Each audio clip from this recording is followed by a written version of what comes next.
오늘은 제가 올해를 우리가 어떻게 걸어가야 할까를 생각하는 마음으로 이 말씀 나누도록 하겠습니다. 잘 아시는 말씀이죠. 마태복음 11장 28절에서 30절 말씀 우리가 함께 읽고 또 말씀 나누도록 하겠습니다. 마태복음 11장 28절에서 30절 말씀입니다. 시작. 수고하고 무거운 짐진 자들아 다 내게로 오라. 내가 너희를 쉬게 하리라.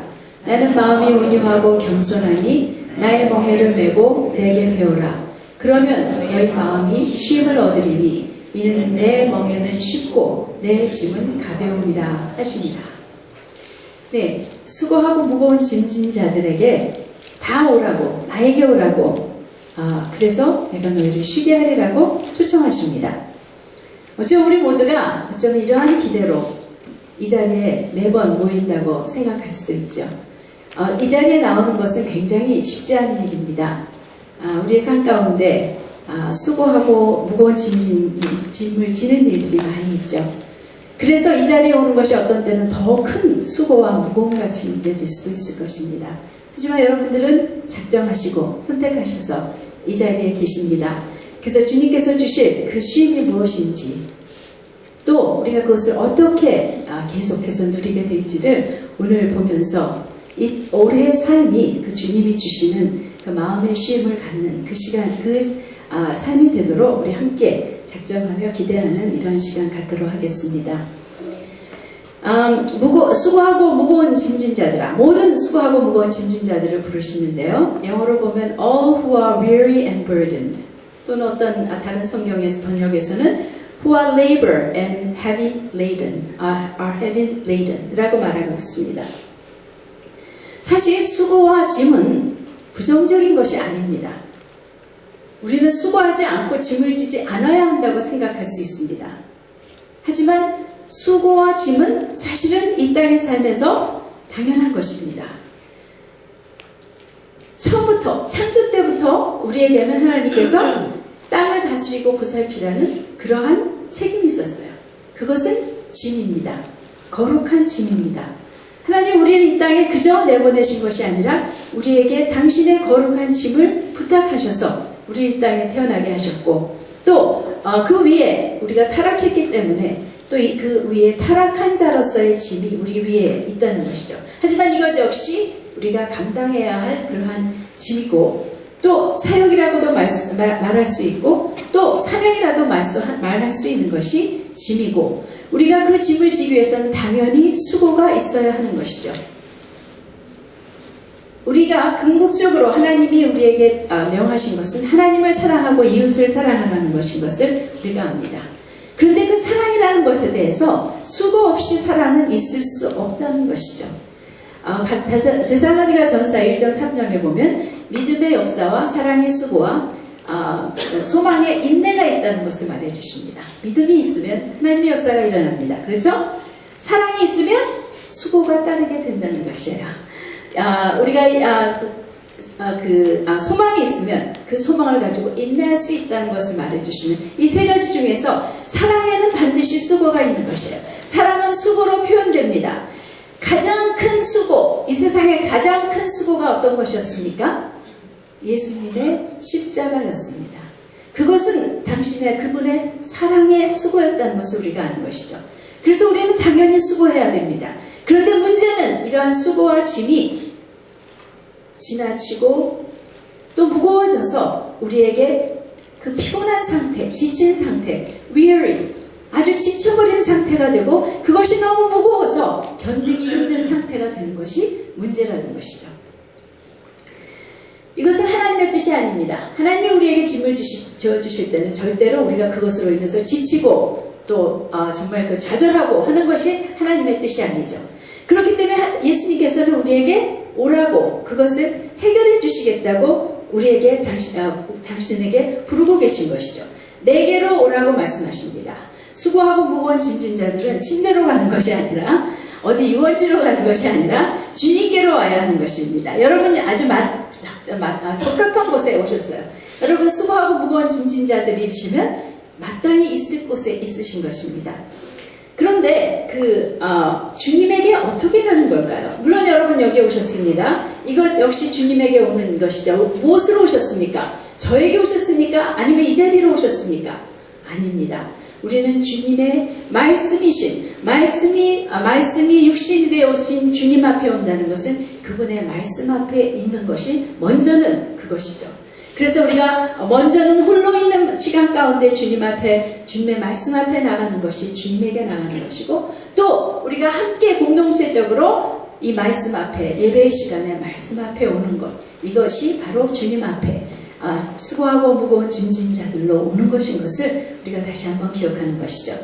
물론 우리가 사람에 따라서 우리의 삶을 보면 어떤 분들은 기도를 통해서 큰 은혜를 받기도 하시고, 또 찬양을 통해서 특별한 은혜 받으십니다. 하나님은 그런 것을 통해서 다 축복하십니다. 은혜를 주십니다. 하지만 말씀에 근거하지 않고는 우리가 온전히 은혜 받을 수 있는 기도와 찬양, 하나님을 움직이는 기도와 정말 온전히 주님을 높여드리는 찬양은 있을 수 없다는 것을 생각할 때, 우리가 가야 할 곳은 언제든지 말씀이라는 것, 그 말씀 가운데 예배하고 말씀 가운데 기도하는 것인 것을 우리가 기억할 때, 우리가 마땅히 가야 할 것은 그 말씀, 수고하고 무거운 짐진 자들이 가야 할 곳은 말씀이라는 것을 다시 한번 첫 2016년 제가 나누는 말씀 가운데 함께 나누기를 원하죠.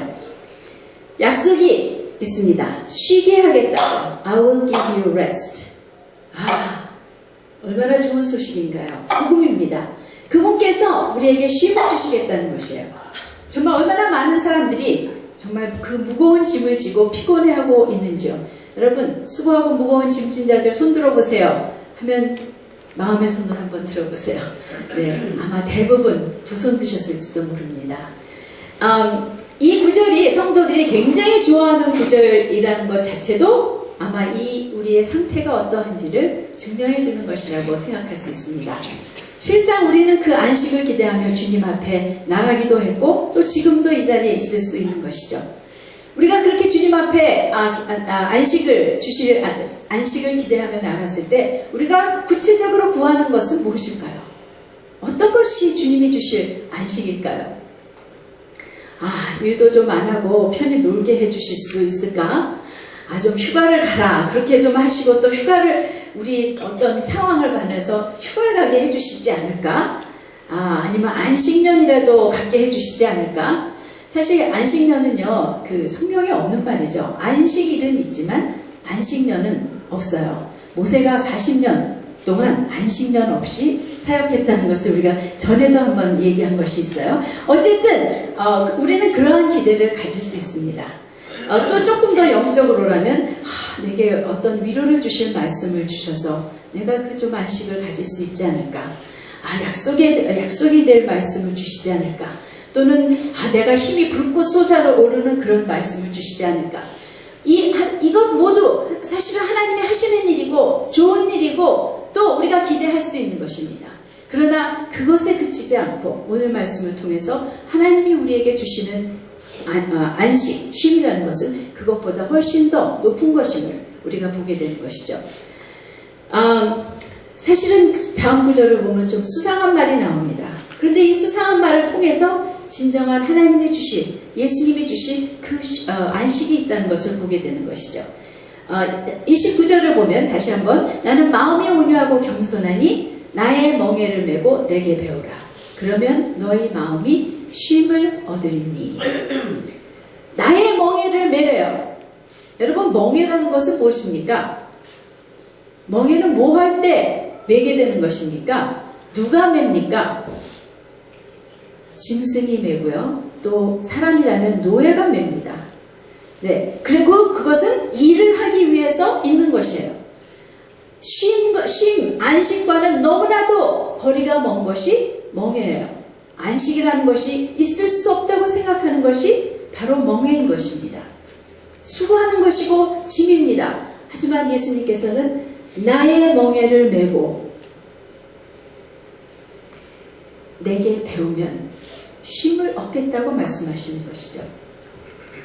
예, 멍에를 보신 적이 있나요? 저는 어렸을 때 좀 본 것 같아요. 그런데 제가 그 그림, 사진을 좀 준비해 봤는데요. 멍에는 이렇게 대부분 두 마리의 동물이 함께 지도록 되어 있습니다. 그리고 특별히 그 예수님 당시에 멍에 다음 그림 보면은 큰 짐승과 작은 짐승이 함께 매게 되어 있어요. 대부분은 어미소와 새끼 소가 함께 맨다고 해요. 그래서 그 새끼 소는 그냥 엄마를 따라가면, 엄마가 가는 대로 가면 멍에 매는 것을 배울 수 있고, 또 그 큰 멍에 모든 대부분의 무게가 짐이 지어지기 때문에 그 멍에를 따라가는 것은 그리 어렵지 않은 일이라는 것을 목수인 예수님이 그렇게 말씀해 주시는 것이라고도 말씀하시는 것임을 우리가 이해할 수 있습니다. 목수님은 목수였죠.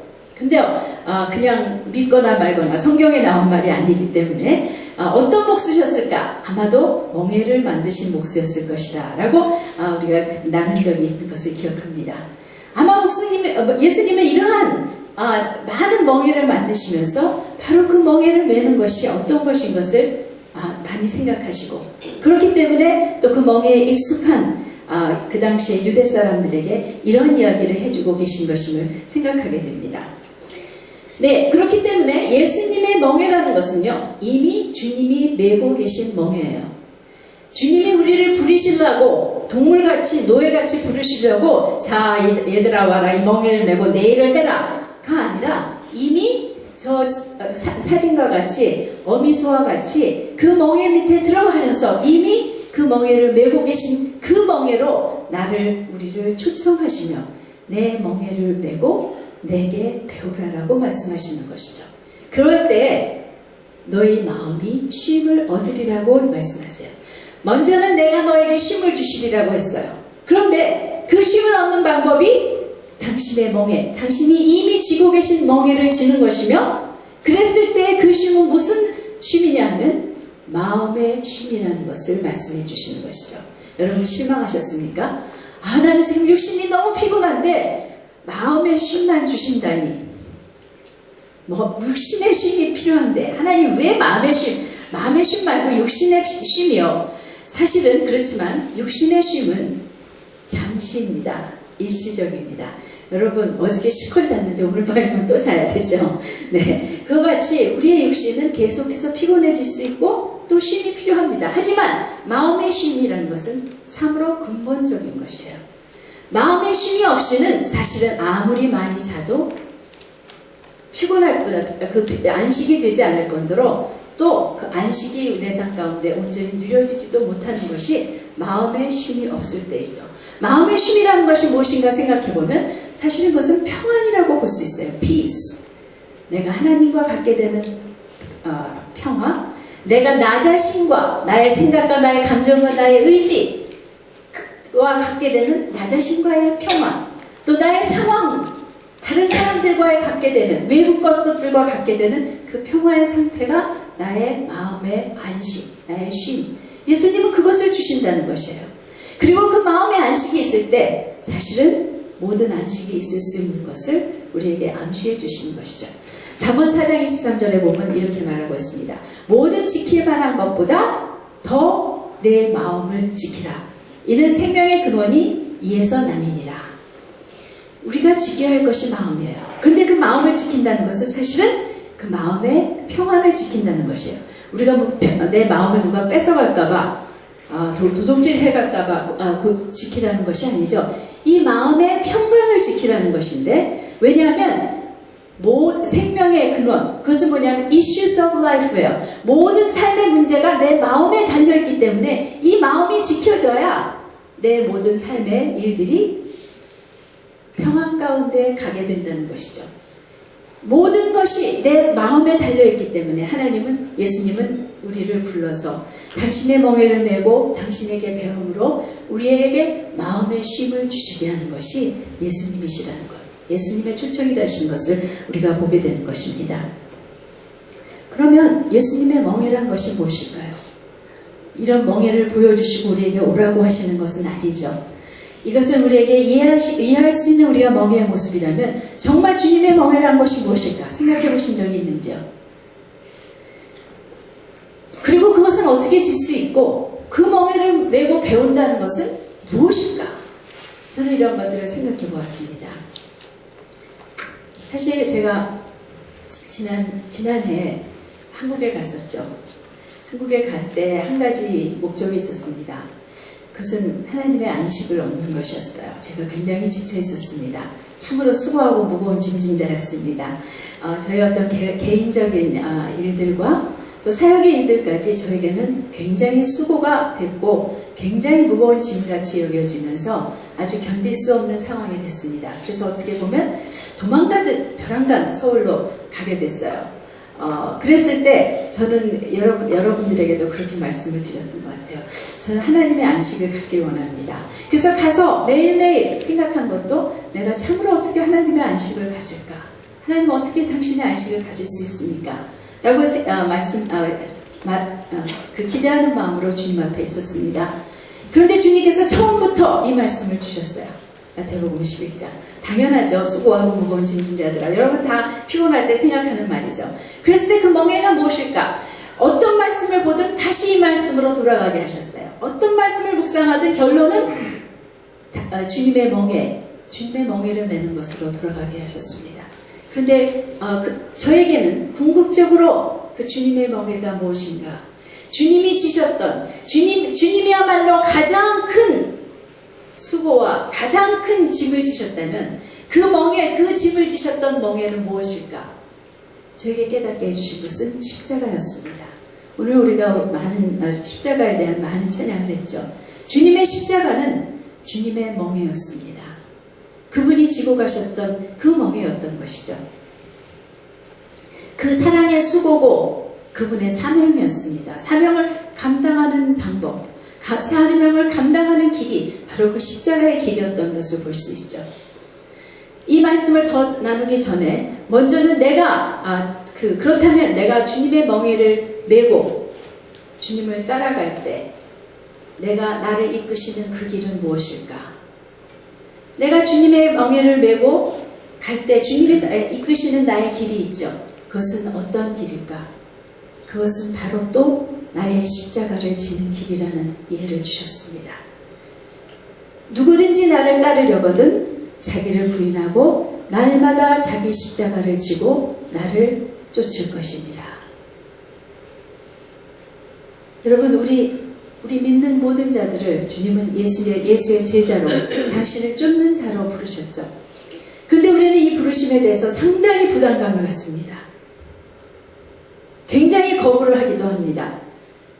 또 굉장히 많이 실패합니다. 그리고 또 우리 안에는 아직 여전히 제자의 부르심에 대한 많은 오해도 있습니다.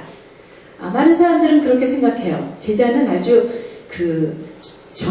정예부대와 같은 특별한 사람들을 부르셔서 하나님이 그 제자로 부르시고 나 같은 사람은 그냥 제자 말고 믿는 사람으로 그저 그냥 이렇게 그냥 사는 거지. 구원받고 그냥 말씀 듣고 또 세상에 나가서도 좀 잘 살고 그렇게 하는 것이지 라는 생각이 있습니다. 그래서 12제자지. 여러분 성경에 12제자만 제자입니까? 아닙니다. 누가복음에 보면 제자의 큰 무리가 따르고 여러 군데 예수의 제자라는, 예를 들어서 아리마대 요셉도 예수의 제자더라 라고 분명히 되어 있습니다. 성경에는 12제자 외에 많은 제자들이 있습니다. 그래서 결코 그것은 예수님이 12명만 제자로 뽑으셔서 지금도 우리에게 어떤 특별한 사람만 제자가 아니라 우리 모두를 제자로 부르셨지만 12명의 제자를 가지신 이유는 어쩌면 제자로 자라나기 위해서는 바로 그렇게 삶이 서로에게 보여지는 작은 소그룹의 그런 공동체 안에서 함께 삶을 나누며 그 스승의 예수님을 함께 보며 자라나는 것이 예수의 제자가 되는 길이라는 것을 보여주시기 위해서 예수님께서는 12제자를 양육하시는 것을 보여주신 것이지, 그것은 12명의 제자, 소수만이 제자가 된다는 것이 절대 아니고 우리 모두가 제자로서의 부르심을 받았다는 것을 우리는 기억할 필요가 있는 것입니다. 그렇다면 무엇입니까? 우리는 나를 부인하고 날마다 나의 십자가를 지고 주님을 쫓는 것이 우리의 살 길이고, 갈등 없이 살 길이고, 우리가 마땅히 해야 할 것, 어쩌면 이것이 나의 사명이고 이것 역시 나의 멍에인 것인 것을 우리가 생각할 수 있는 것입니다. 여러분, 제자가 되지 않은 채 믿음의 삶을 산다는 것은 갈등입니다. 갈등은 무엇이냐면 양쪽으로 가는 마차에, 반대 방향으로 가는 마차에 한 발씩 놓고 있는 상태입니다. 세상과 주님을 따라가는 것 가운데 갈라진 마음으로 살아간다는 것은 절대로 겉으로는 편할 수 있지만 우리의 마음에는 끊임없이 갈등이 일어나고 끊임없이 그 편치 못한 수고함과 마음의 짐이 있는 것이 바로 우리가 예수의 제자로 응답하지 못하고 그 나의 십자가를 지고 가지 않고 있는 상태라는 것을 우리가 생각할 때 우리의 바로 이 짐, 이 사명, 마땅히 져야 할 주님께서 주신 이 짐을 질 수 있는 길은 주님의 멍에를 메고 주님을 따라가는 것인 것을 생각해 볼 수 있는 것이죠. 오직 내가 나의 십자가를 지고 주님을 따라가는 그 삶을 살아갈 때에만 안식이 있다는 것, 마음에 쉼이 있다는 것이 바로 주님께서 우리에게 하시는 말씀인 것입니다.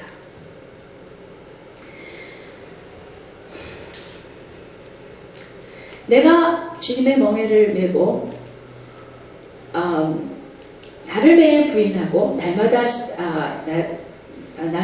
나의 십자가를 지고 가는 삶은 그것은 제자의 십자가인데요.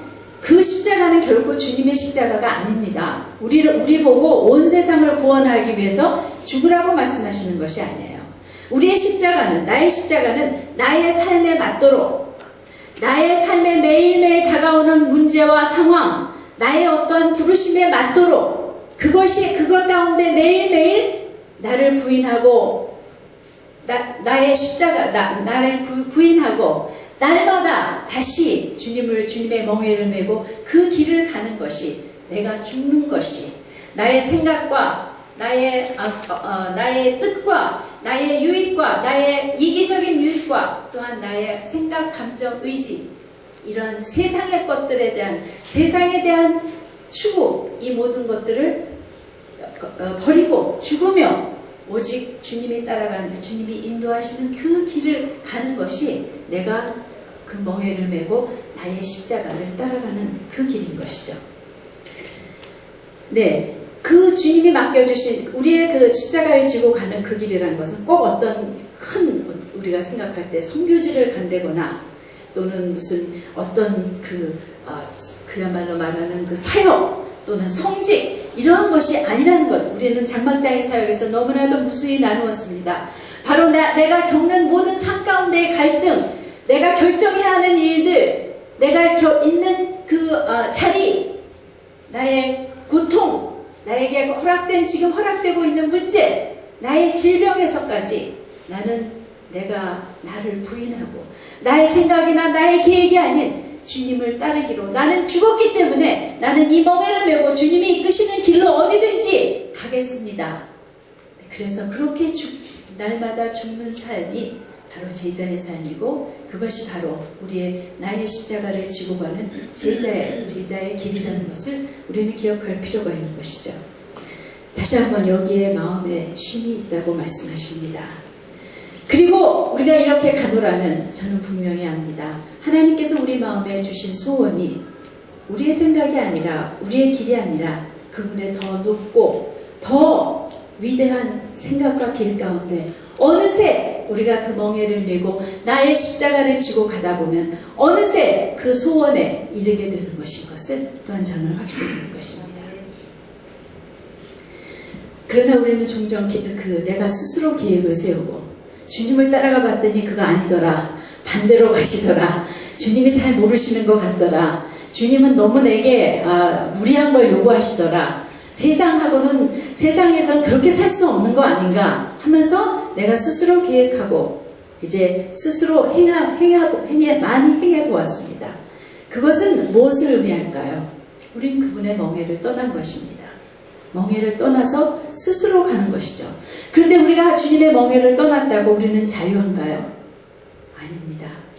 우리는 주님의 멍에가 아니면 세상의 멍에를 지게 되는 것입니다.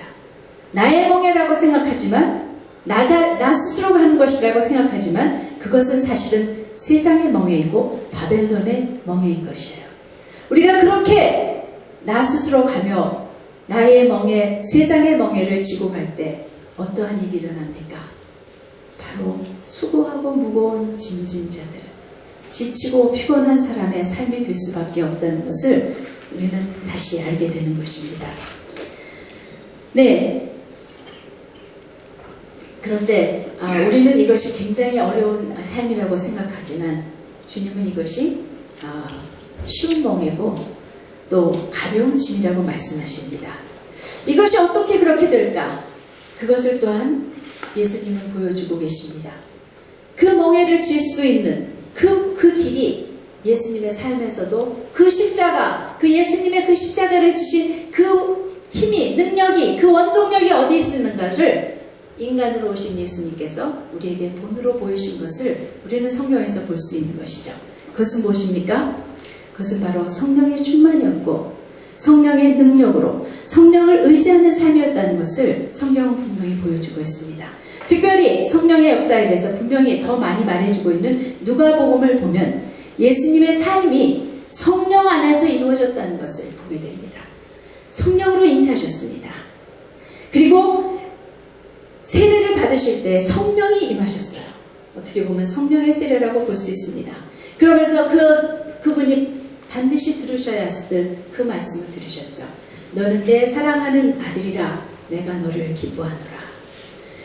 그리고 이렇게 성령의 충만함을 받으시고 곧장 요단강에서 떠나셔서 곧장 성령에 이끌려 광야에서 40일 동안 마귀에게 시험을 받으셨습니다.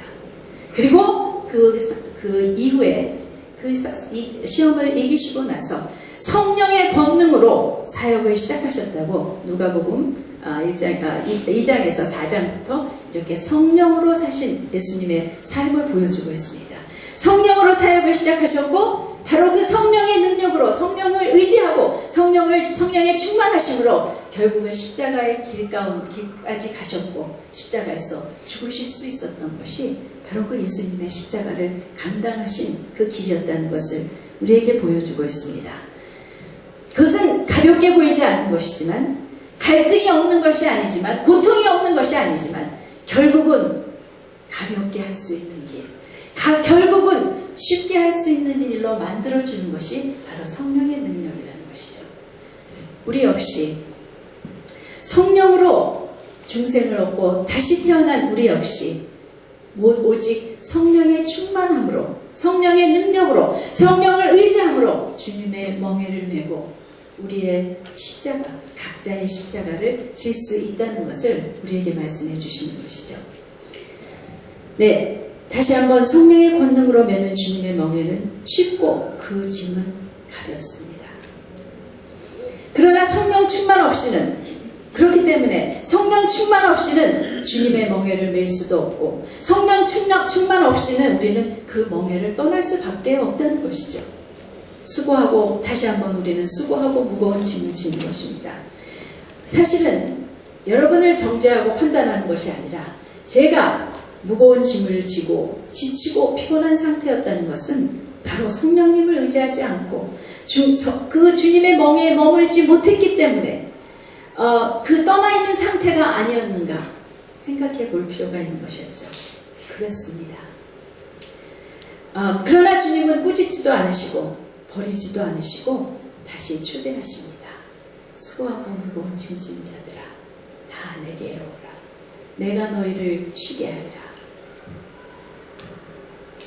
바로 그렇기 때문에 하나님께서는 저에게 성령을 의지하는 삶, 성령을 의지하고 주님의 멍에를 메고 나의 십자가를 지고 주님을 쫓는 길만이 그 안식의 길이라는 것을 깨닫게 해주셨습니다. 참으로 쉽지 않습니다.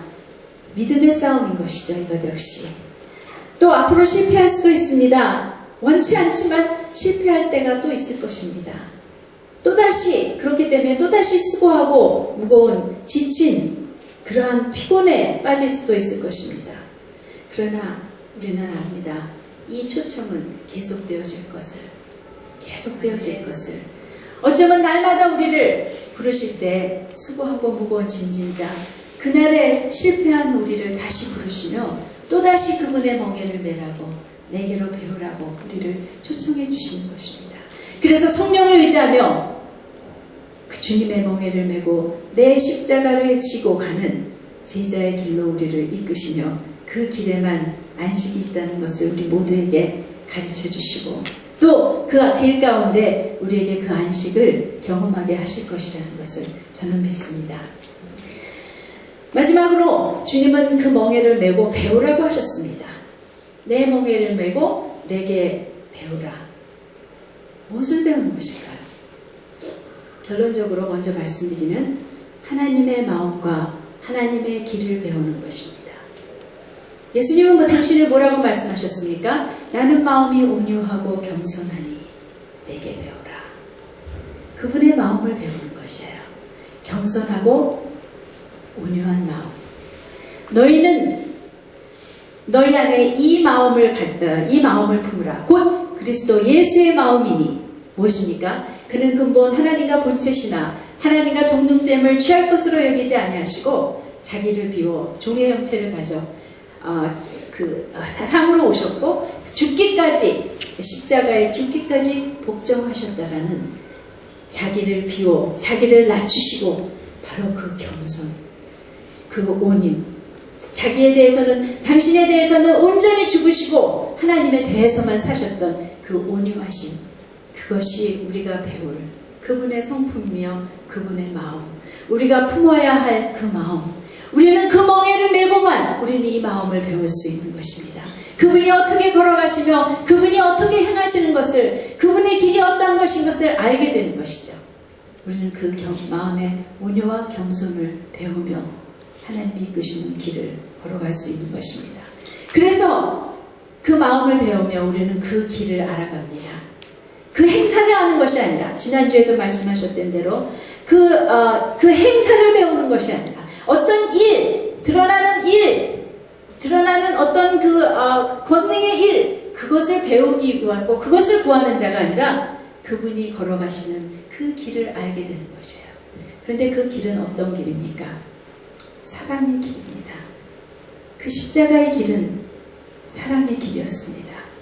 우리의 한 발자국 한 발자국이 주님의 그 한 발자국 한 발자국 같이 사랑으로 가게 되는 그 길을 배우게 되는 것이 주님의 멍에를 메고 그분을 따라갈 때 우리가 배우게 되는 것이죠. 우리는 그 멍에를 메고 그분의 마음과 길을 배우며 그래서 우리에게 주어주신 그 나의 십자가를 지고 날마다 나를 부인하고 날마다 나를 십자가에 죽이며 날마다 그 십자가를 지며 참으로 그 안식을 가지고 주님이 이끄시는 내 삶에 이루어 주신 그 사명, 내 삶에 주신 목적, 하나님의 뜻, 나의 뜻이 아닌 하나님의 뜻이 이루어지며 또한 궁극적으로 어떤 사람이 됩니까? 주님을 닮은 사람이 되는 것입니다. 그리스도의 형상이 우리 가운데 이루어지는 그 삶을 살게 되는 것이 바로 이 주님의 멍에를 메고 그 십자가에 나의 십자가를 지고 가는 주님을 쫓는 그 일 가운데서만 일어난다는 것을 주님은 말씀해 주십니다. 그리고 그것은 가볍고 쉬운 것이라고 말씀해 주세요. 우리는 십자가의 길이 너무나도 어렵고 무겁다고 생각하지만 그래서 우리는 그것을 따르고 싶지 않지만 여전히 내 길대로 가고 싶고 내 삶을 살고 싶고 세상을 쫓고 싶은 마음이 많이 있지만 거기에는 수고와 지침만이 있습니다. 주님은 우리에게 수고와 지침을 주시기를 원치 않으시는 분이신 것.